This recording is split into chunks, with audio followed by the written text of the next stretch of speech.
That's the sound of the coffee pouring. Welcome to the Doctor's Brew. I'm your host, Dr. Abdulaziz Al Khayyab. And I'm your co-host, Dr. Bassam Mullah. Nice to see you guys again. Yeah, it's been a minute, hasn't it?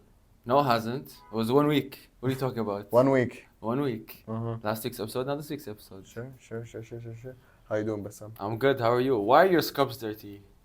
I just came off a boat. I went sailing in my scrubs.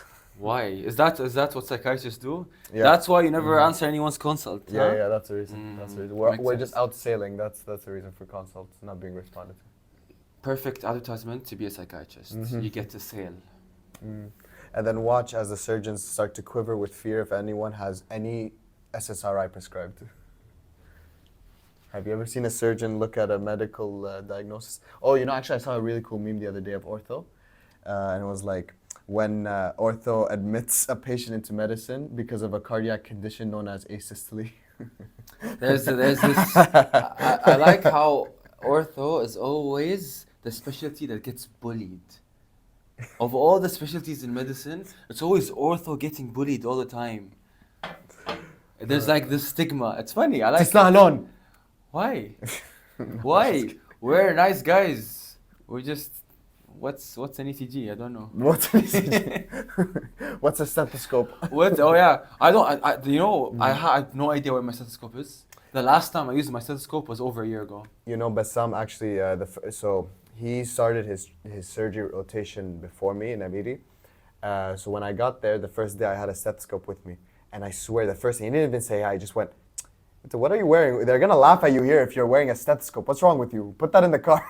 Yeah, you can't have. Why do you don't need a stethoscope? Look, maybe general surgery, sure. Ortho, definitely. Well, you don't do anything. You don't ever know. You can listen to the bone.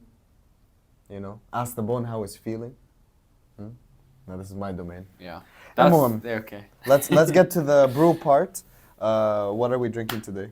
I mean, you tell me. You're the one who made this coffee.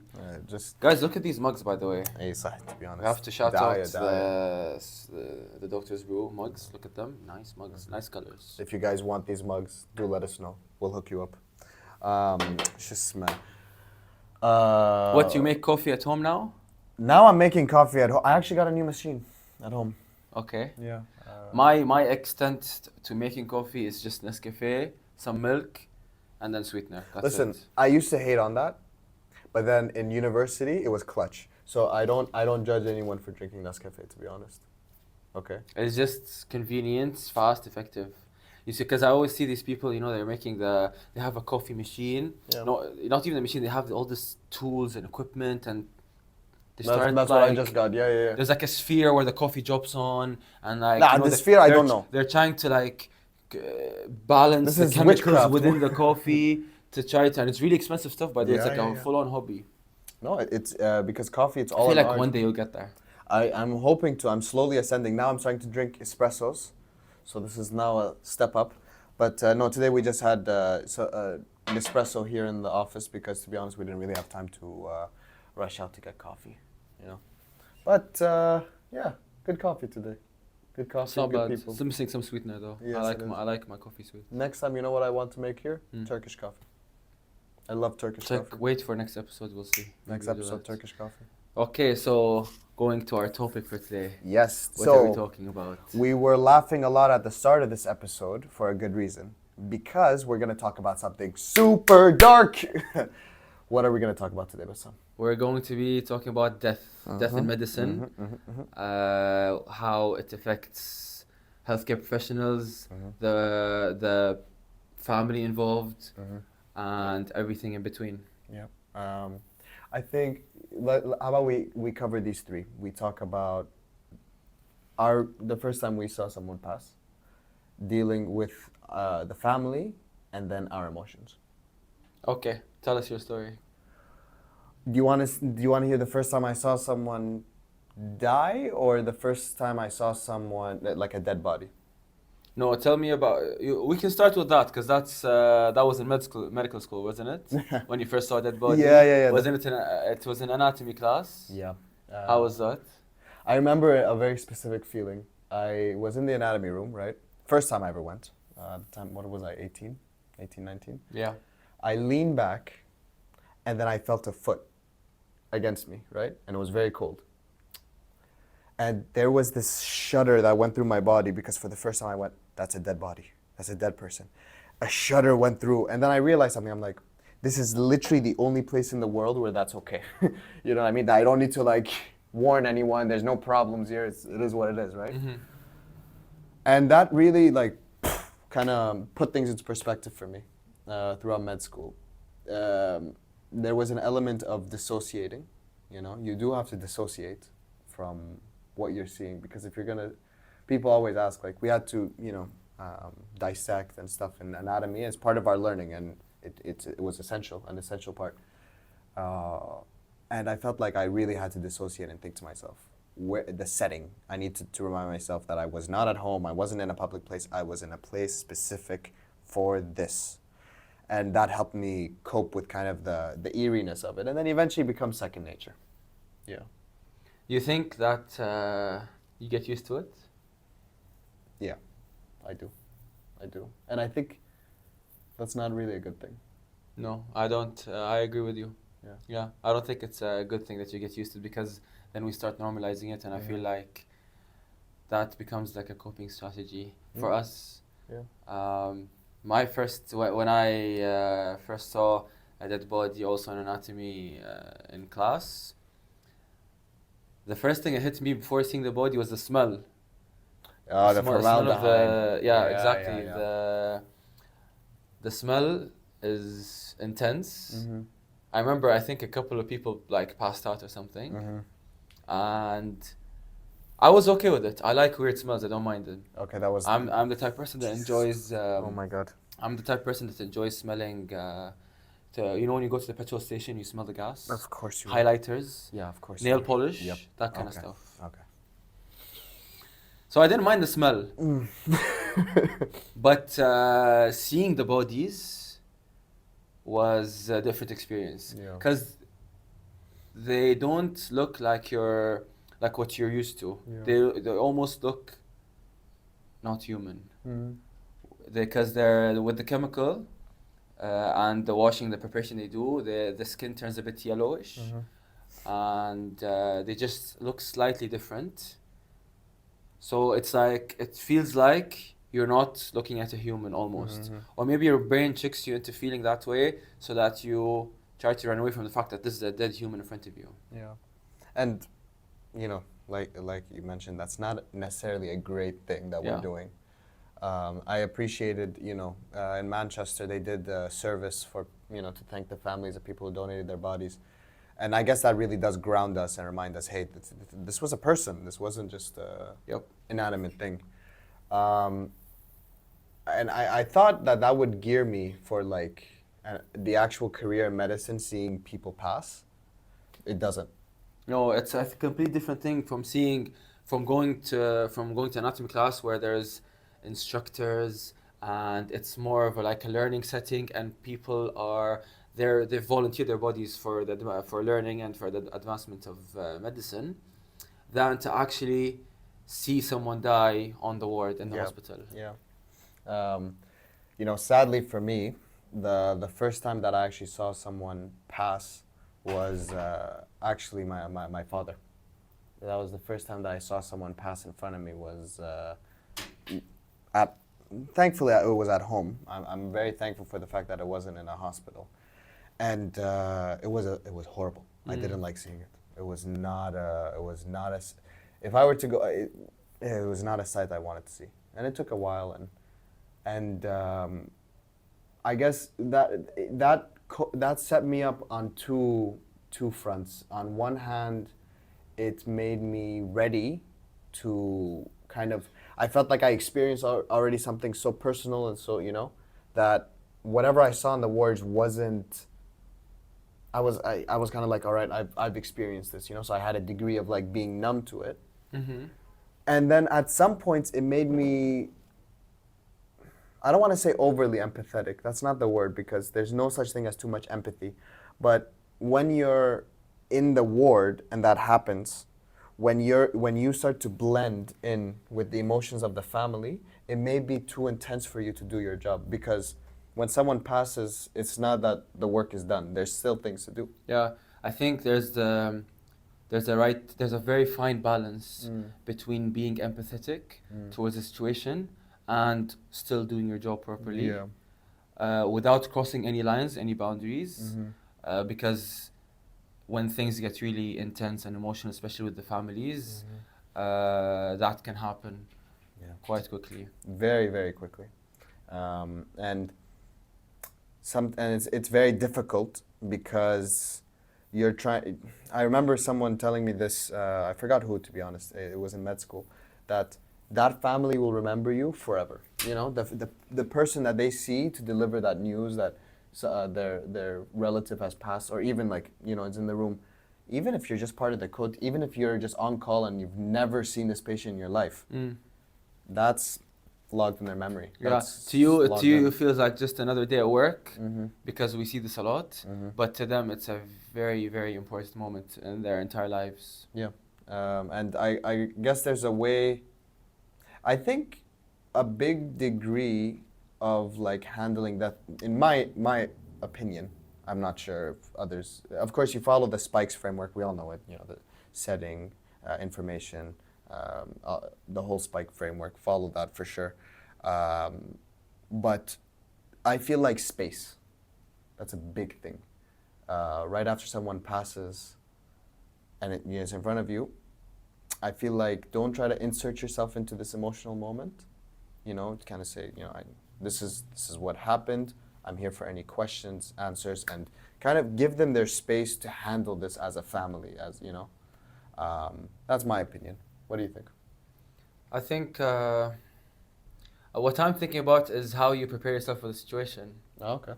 Because sometimes it happens and you're not ready for it because it might be like some sort of unexpected death. Yeah, that one is tough. But when it's more of something that you know is going to happen, like the patient's really sick and we've already had the conversation with the family and you're preparing for this event to happen, I think that makes it a bit easier. But when it's something unexpected, it's harder to handle, especially for the family. And then, so my question to you is, what do you do? What do you do in that situation? How do you prepare yourself for the code when it happens, and how do you talk to the family? What do you say to them Well, before it happens? Before it happens, so, you know, with the family, if there's a code, first of all, empty the room. It doesn't matter how high emotions are. If there's a code blue, the room is empty. And it's your job as a doctor to manage that and just be like, everybody get out. I've had experiences where the family refused to leave. Oh, me too. And I have designated people to do it. You know what I mean? I agree with you. I think that family shouldn't be in the room when the code happens because their emotions will interfere Yes. with the running of the code Correct. by the doctors Correct. and the nurses, because we need to be a functioning team, and if there is family involved, then we will not be able to help the patient perfectly. Correct. And our demeanor in the code, I think that this is one point that I did notice. During a code, by the way, for those of you who don't know, code blue is like when a patient's heart stops. During a code, I've noticed that the demeanor of the doctors does not match the energy of the family, which is a really interesting contrast. You know, I've seen people like the families outside. Of course, you have to be mindful, but I mean, like, the families outside, they're having the worst day of their life. They're crying, they're whatever. The people inside the doctor, this is just another hour to them. They have to go and have lunch after this, you know? So they're not sitting and doing CPR, crying. They're just focused. Yeah. I wouldn't say lighthearted, but even like, they're not depressed.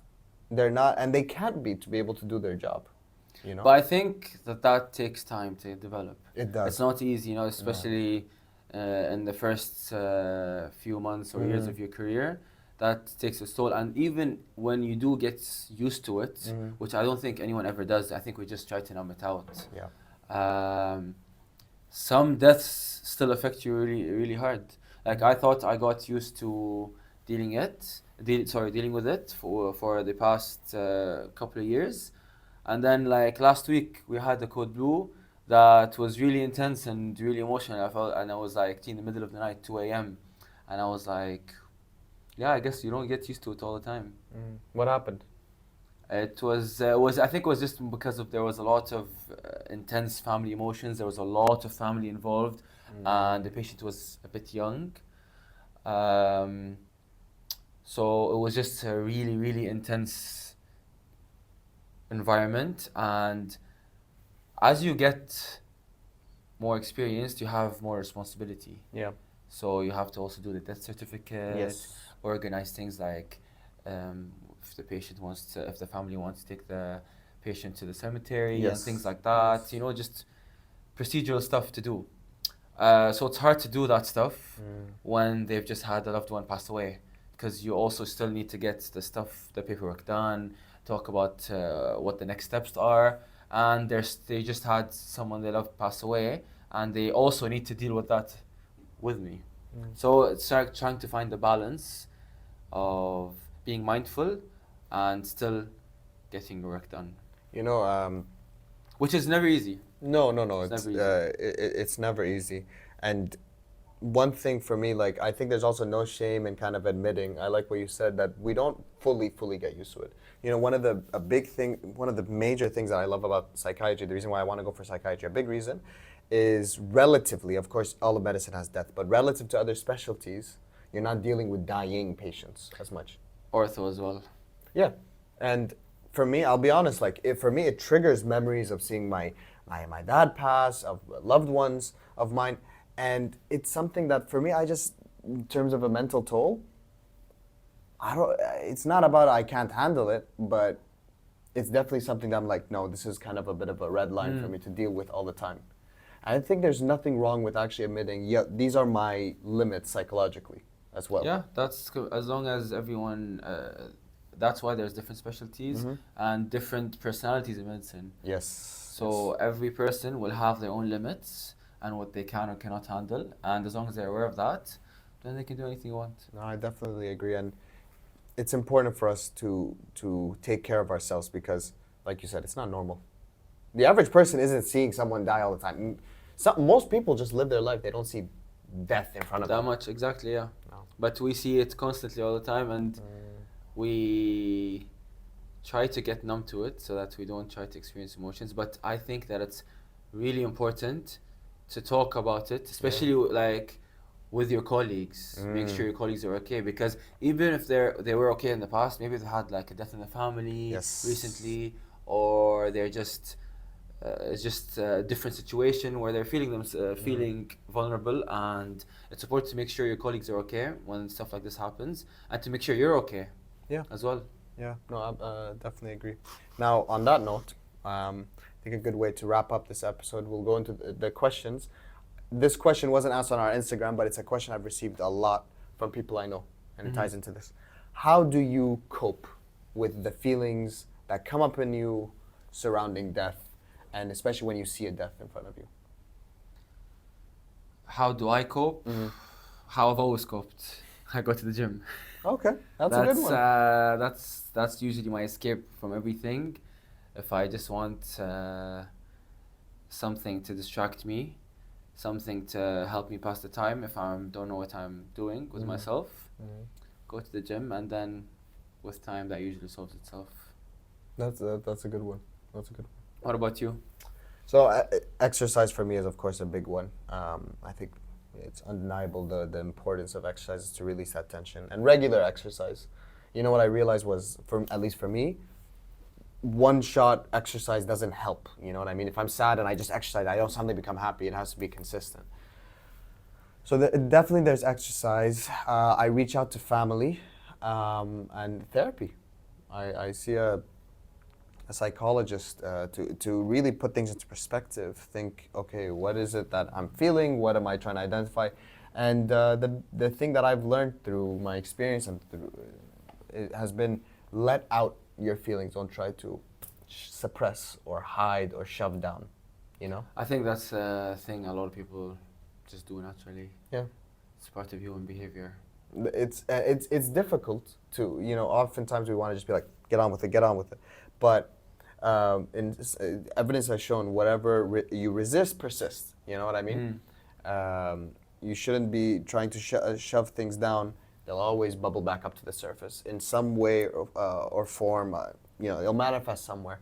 So bring it out, sort through it, journal, talk to people. That's what I do at least. And maybe it works for you guys, maybe it doesn't. Let us know. Let us know how you guys cope with difficult situations and death as well. Yeah. And like Bassam said, a very important part, reach out to your colleagues.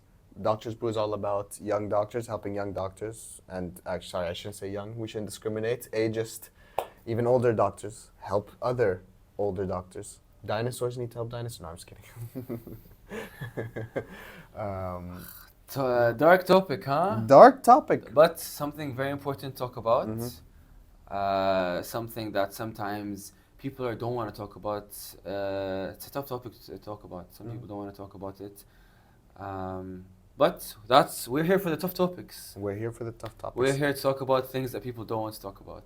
And if you want to hear more about, I know this subject brings up a lot of feelings for people. People are very interested.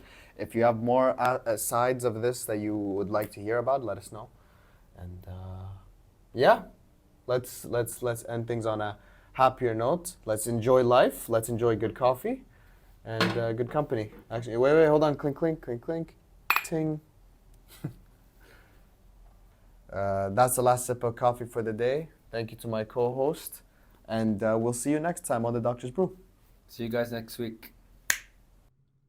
Hope you all enjoyed this episode of the Doctor's Brew. New episodes to listen to with a cup of coffee coming your way every Sunday on YouTube and Spotify. And be sure to follow us on Instagram for all the latest updates. See you next time.